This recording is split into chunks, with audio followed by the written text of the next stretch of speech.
प्रधानमंत्री नरेंद्र मोदी गुरुवार को थाईलैंड के दौरे पर गए थे। वहां उनका स्वागत किया गया। साथ ही उन्होंने थाई रामायण का मंचन भी देखा। थाईलैंड में रामायण का स्थानीय वर्जन मौजूद है, जिसको रामायण कहा जाता है।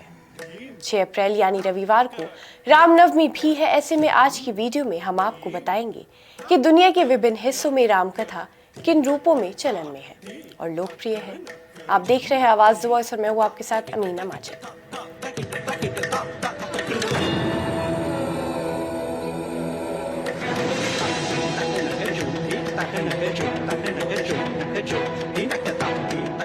रामायण या रामकथा की परंपरा न केवल भारत में बल्कि पूरे दक्षिण पूर्व एशिया में मौजूद है। भगवान राम, माता सीता और लक्ष्मण के इर्द गिर्द घूमती कहानियां ग्रामीण हो या शहरी हर जगह मौजूद है। राम कथाओं के इन रूपों में कलाएं न तो लोक कथाएं रहती हैं और ना ही बहुत क्लासिकल अंदाज में होती हैं। राम कथाएं लिटरेरी रूपों के साथ ही अलग अलग स्वरूपों में फोक सॉन्ग्स, पेंटिंग्स और म्यूजिक हर आर्ट फॉर्म में मौजूद है। हर राम कथा का अपने खालिस देसी अंदाज में ओरिजिनल होते हुए भी उसमें स्थानीय तत्वों का भी शानदार मौजूदगी होती है। राम कथा की उत्तरी भारत, दक्षिण भारत या पूर्वी तथा पश्चिम भारत में मौजूद लिटरेरी स्वरूपों के अलावा ये दंत कथाओं के ओरल ट्रेडिशन के रूप में और किस्से कहानी के रूप में भी प्रचलित है।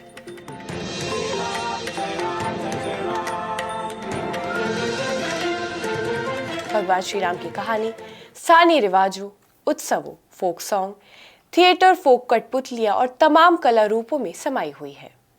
राम कथा का वाचन करने वाले कथाकार तो पूरे भारत भर में फैले ही हैं। हिंदी पट्टी में भगवान राम की कहानी सुनाने वाले लोग कथाकार और रामायणी या रामायणी कहे जाते हैं। उड़ीसा में उनको दसकठिया कहा जाता है। ये लफ्ज दसकठिया एक खास किस्म के म्यूजिक इंस्ट्रूमेंट काठी या रामताली से निकला है। ये लकड़ी का एक क्लैपर जैसा इंस्ट्रूमेंट होता है जिसे रामकथा सुनाते समय बजाया जाता है। रामकथा की इस प्रस्तुति में पूजा की जाती है और प्रसाद को दास यानी भक्त की ओर से अर्पित किया जाता है। ये खास परंपरा है।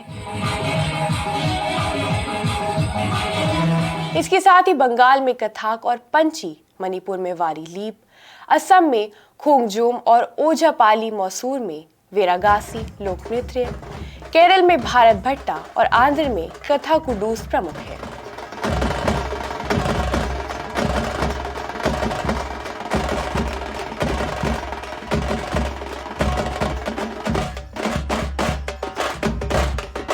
बंगाल की पांचाली पावचालिका या पावचाल से निकला शब्द है, जिसका मतलब होता है कठपुतली।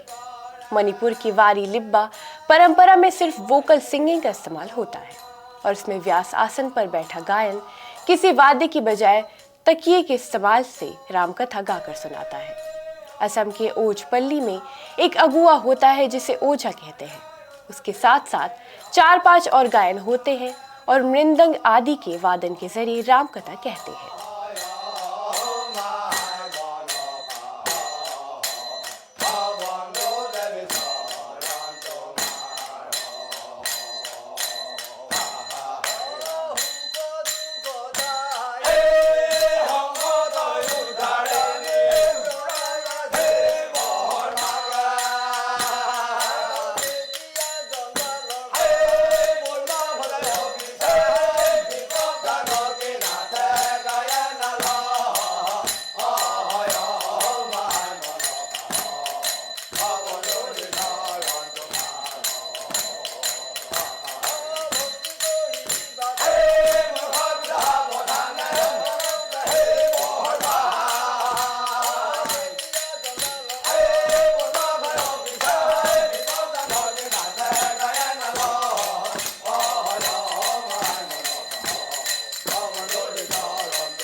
मैसूर के वीरागास से लोक नृत्य को दशहरे के वक्त किया जाता है।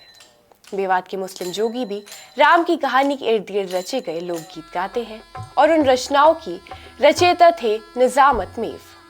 निजामत मेव ने इन्हें आज से कोई 350 साल पहले लिखा था। राम की कथा पर मुस्लिम मांगनियार गायकों के लोकगीत कुछ अलग ही अंदाज में गाए जाते हैं।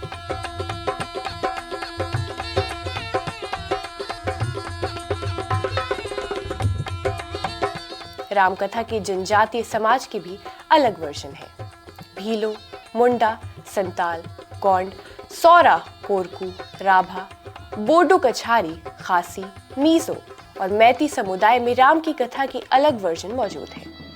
इन कथाओं का बुनियादी ढांचा तो वही है, लेकिन इन समुदाय ने इन राम कथाओं में अपने लोकल कहानियों को भी जोड़ दिया है। रामायण की कथा में स्थानीय भूगोल और रिवाजों का समावेश किया गया है और स्थानीय खजाने से लोकगीत और नैरेटिव को भी रामायण की कथा में जोड़ दिया गया है। स्थानीय समुदायों की नैतिक मूल्यों को भी इन कथाओं में जगह दी गई है और कई समुदाय के अपने रामायण हैं और वहीं से इन समुदाय ने अपनी उत्पत्ति की कथा भी जोड़ रखी है। रामायण के जनजातीय और लोक संस्करणों के साथ ही बौद्ध और जैन रूप भी हैं। पूर्वोत्तर की ताइफा के समुदाय की कथाओं में भगवान राम बोधिस्त्व बताए गए हैं। यद्यपि असमिया में वाल्मीकि रामायण का सबसे पहला अनुवाद 14वीं शताब्दी में माधव कंडाली ने किया था, लेकिन इस क्षेत्र में राम की कथा से जुड़ी एक जीवंत लोकप्रिय और लोक परंपरा है। असम में संत कवि शंकरदेव द्वारा रचित और माधव कंडाली की रामायण पर आधारित नाटक राम विजय बहुत लोकप्रिय है और इसका मंचन अंकिया नट और भावना शैली में किया जाता है। रामायण गोवा ओजपालिस की एक और परंपरा में गीत, नृत्य और नाटक शामिल है। कुसान गान एक प्रचलित लोक नाट्य है और इसका नाम राम के पुत्र कुश से जोड़ा गया है। रामकथा के संस्करण बोडो कचारी, राभा, निसिंग, तिवेस, करबीस, दिमासा, जैंतिया, खासी, ताराओन, मिशमिश के बीच भी लोकप्रिय है। मीजो जनजाति समुदाय में भी रामकथा से प्रभावित कहानियां हैं। मणिपुर में रामकथा वारी लीबा, पेना सकपा, होंगजोमपुर और जाता शैलियों में प्रदर्शित की जाती है। पूर्वी भारत की बात करें तो उड़ीसा में बीसी रामलीला का आयोजन होता है। यह 18वीं सदी में विश्वनाथ कुंडिया की विचलित रामायण पर आधारित है और सदाशिव द्वारा नाटक में बदले नृत्य नाटिका का एक रूप है। बीसी रामलीला के अलावा उड़ीसा में उपलब्ध एक और शानदार रूप साही जात्रा का है, जो एक यात्रा का ही रूप है। इसको जगन्नाथ मंदिर के सामने प्रदर्शित किया जाता है। यहाँ ध्यान देने वाली बात यह है कि उड़ीसा कोसल नामक प्राचीन क्षेत्र का हिस्सा है। छत्तीसगढ़ के साथ इसके सटे हिस्सों में रामायण के कई प्रसंग घटे हैं। ये क्षेत्र रामकथा के कई लोक और जनजातीय संस्करणों से भरपूर है। इनमें से सबसे शानदार और रंग बिरंगी शैली है छऊ। छऊ की 3 शैलियां हैं। मयूरभंज छऊ जो उड़ीसा में है, पुरुलिया छऊ जो पश्चिम बंगाल में है और सरायकेला छऊ जो झारखंड में है। पुरुलिया और सरायकेला छऊ में बड़े और सुंदर मुखौटों का प्रयोग किया जाता है। इस शैली में रामकथा का मंचन बेहद लोकप्रिय है। पश्चिम बंगाल में जात्रा नाटकों, पुतुल नाच यानी कठपुतली नृत्य और कुशान रामायण की बेशकीमती परंपरा है। बंगाल के मुस्लिम पटुआ लोग रामकथा को कागज पर उकेरते हैं और कथा गाते हुए एक गांव से दूसरे गांव जाते हैं। कठपुतली परंपरा में छड़ी कठपुतलियों का उपयोग किया जाता है और इसकी कहानी जात्रा शैली से प्रभावित ग्रंथों पर आधारित है। कृषाण रामायण इस क्षेत्र में उपलब्ध एक जीवंत नाटक रूप है। कर्नाटक में गोम्बो यट्टम भी कठपुतली नृत्य का प्रकार है, जिसमें रामकथा दिखाई जाती है। छाया नृत्यों में तोल पावाकुट्टू केरल की और तोलू बोमलता आंध्र के छाया नृत्य है। उड़ीसा में रावण छाया, बंगाल में दांग पुतुल भी कठपुतलियों के छाया नृत्य के प्रकार है, जिनमें राम और रावण के युद्ध का वर्णन किया जाता है। कर्नाटक में यक्षगान और विथि नाटक, तमिलनाडु में तेरुकुट्टू और भगत मेला, केरल में कुटियट्टम आदि ऐसी नृत्य शैलियां हैं जिनमें रामकथा का प्रदर्शन होता है।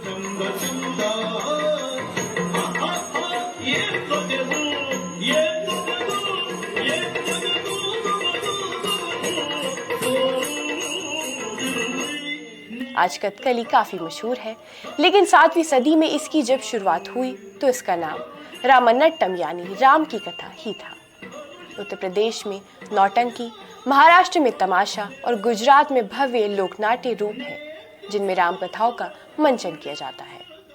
हिमालय इलाके में कोमाऊई रामलीला रागों के आधार पर प्रस्तुत की जाती है। गढ़वाल इलाके में रामवर्ता ढोलक पर सुनाई जाती है और रमन यानी मुखौटे के साथ लोक नृत्य में स्थानीयता के पुट के साथ रामकथा सुनाई जाती है।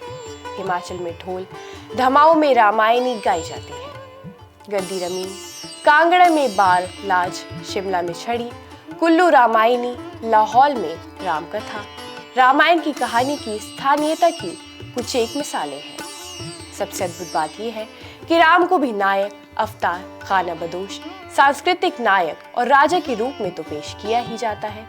कई जनजातीय समुदाय में रामायण के असली नायक लक्ष्मण हैं। कई रामकथाओं में लक्ष्मण शांत, धीर, गंभीर और युवा हैं और उनके स्वभाव का जरा भी आक्रामकता नहीं है। मध्य भारत में बैगर जनजाति की कथाओं में एक कथा प्रचलित है कि लक्ष्मण को अग्नि परीक्षा देकर अपनी शुद्धता साबित करनी होती है। कई लोक कथाओं में सीता माता ही काली का अवतार धारण करती हैं और रावण समेत अन्य राक्षसों का वध करती हैं। कहते हैं राम कण कण में है, तो राम कथा भी भारत ही नहीं दुनिया के अलग अलग स्थानों पर अपने अलग स्वरूप में मौजूद है। हर किसी के लिए राम का अपना रूप है, पर सबका मौलिक संदेश एक ही है, मर्यादा, न्याय और सामंजस्य। आवाज द वॉइस की तरफ से आप सभी को रामनवमी की शुभकामनाएं।